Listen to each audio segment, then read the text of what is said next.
Go.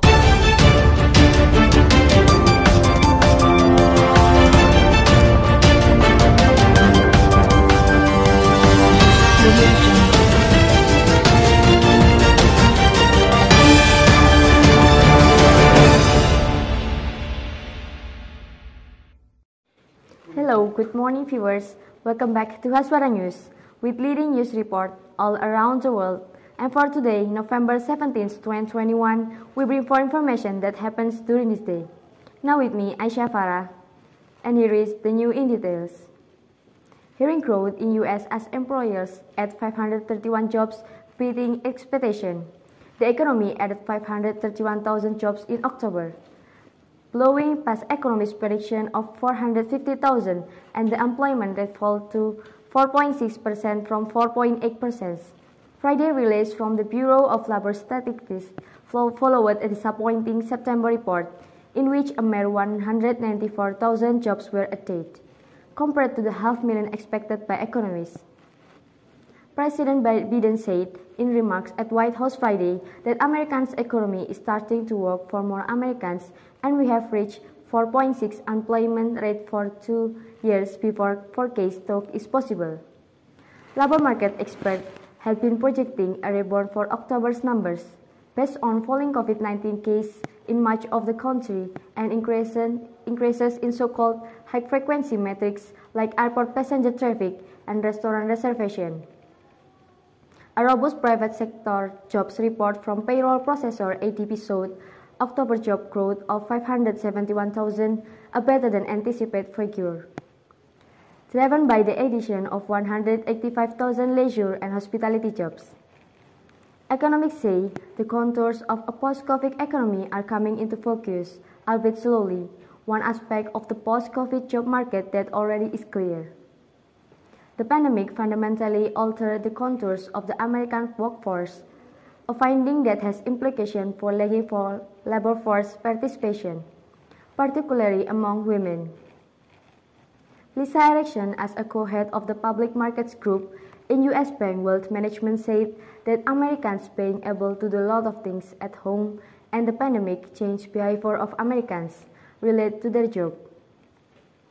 They note senior economists at Euler Hermes North American conclude that the effect of shrinkage caused Americans are demanding they being able to do work from home schedule. And let's move to the next news. Federal Reserve conclude withdrawing its emergency support for the economy. The Federal Reserve conclude a pivotal meeting of its rate set by today, with a commitment to leave interest rate near zero, along with an announcement that later this month it will start unwinding one of its biggest and most unprecedented market interventions undertaken in the wake of the pandemic. Greg McBride, chief financial analyst at Bankrate, said he didn't know if the word transitory is going to be used as frequently. Kate Buchanan, portfolio manager at Global Investment, said the more sticky nature of the current inflation pressure presents a challenge Powell needs to address. Atlanta Fed President Raphael Bostic went even further, calling the word transitory a dirty word in a virtual speech to the Peterson Institute for International Economics on Thursday. The backdrop to the conversation around inflation staying power is the Fed's long-awaited taper. Since June 2020, the central bank has been purchasing $120 billion in bonds, $80 billion in treasuries, and $40 billion in mortgage securities every month to add liquidity and keep the financial system working efficiently. On Wednesday, Powell said the Fed will begin reducing this purchase by $10 billion and $5 billion, respectively, later this month.